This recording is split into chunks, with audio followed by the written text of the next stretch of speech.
유러피안 가이드라인에서 이제 블러드 프로덕트에 대한 트랜스퓨전에 대한 어떤 전략에 대해서 말씀을 드리고 있는데, 이 레드셀 트랜스퓨전과 관련돼서는 뭐 그 슬라이드에서 말씀을 드렸지만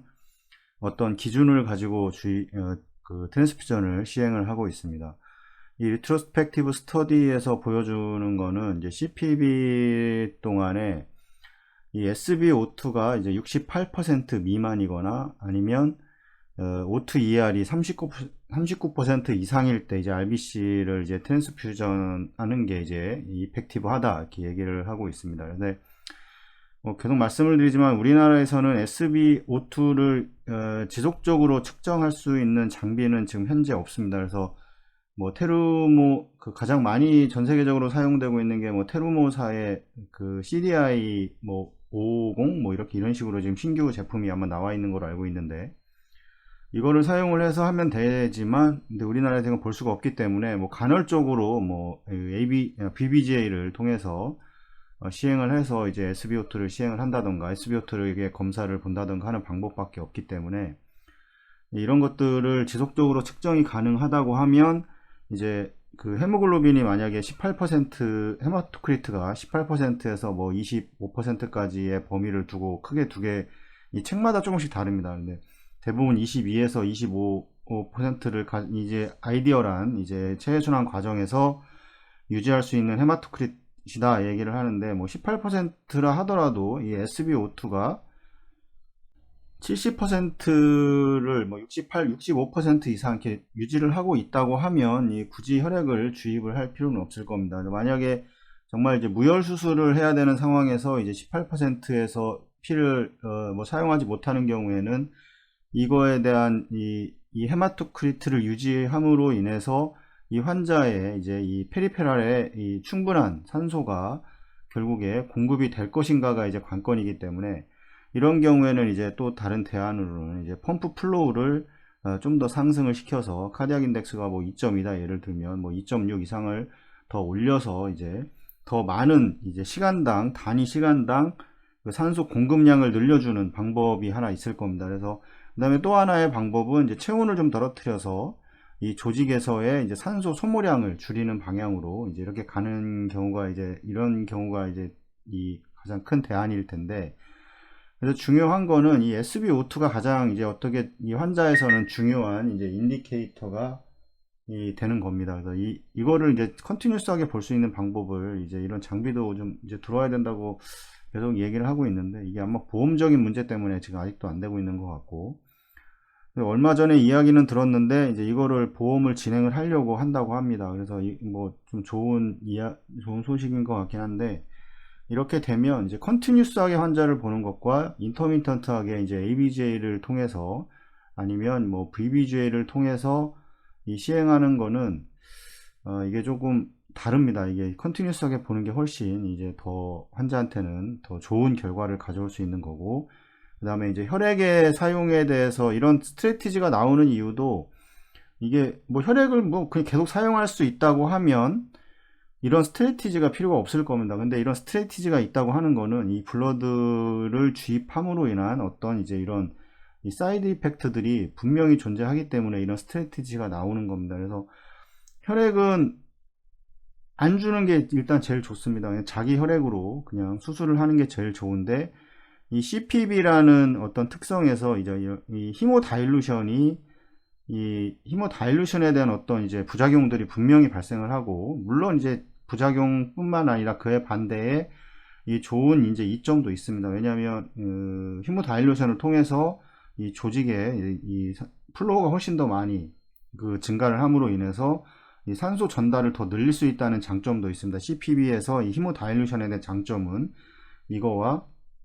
이게 아마 유일할 겁니다. 그 다음에 이제 혈액을 그만큼 더 많이 써야 된다는 이제 또 단점들이 있고, 그런 혈액 사용으로 인한 문제점들이 있기 때문에 이런 스트레이티지가 나오게 되는 거고, 그래서 이렇게 여기서도 가이드라인을 자꾸 제시하는 이유도 이 혈액의 사용을 줄일 수 있으면 줄이자 뭐 이런 거의 의미입니다. 그래서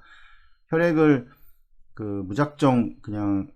뭐 펌프 CPB에서 프라이밍을 했으니까 피를 뭐 무작정 뭐 2파인트 3파인트씩 탄다, 이건 아니라는 겁니다. 이렇게 해서는 안 되고, 이런 가이드라인이 이런 식으로 이렇게 존재하는 이유도 그 혈액의 사용을 이제 줄이고 이 적정한 적재적소에 이제 어떤 혈액을 사용할 것인가에 대한 이것도 얘기를 하고 있는 겁니다. 기존 이제 어떤 가이드라인에서 이제 제한하는 것은 이 RBC에 대한 트랜스퓨전에서 헤모글로빈이 이제 6.0 미만일 때 이때 주입을 하게 되고, 그다음에 만약에 이제 DO2가 이 273, 뭐 이 체포 면적당 분당 273mm의 이 산소 공급이 되고 있다고 하면, 이 전제하에 21에서 24%에서는 이제 액셉터블하다 이렇게 얘기를 하고 있는 겁니다. 그래서 21에서 우리가 알고 있는 24%라 하더라도 이제 이런 산소 공급 DO2가 보통 이제 5대 1의 범위로 가게 됩니다. DO2와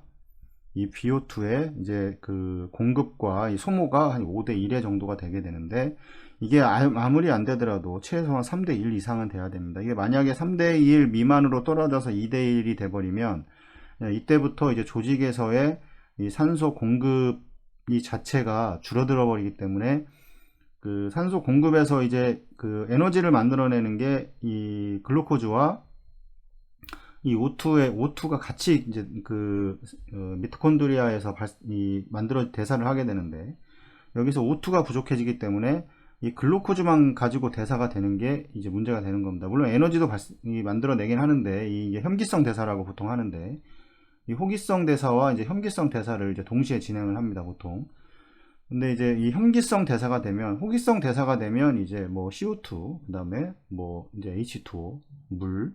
그 다음에 이제 에너지가 나오게 되는데,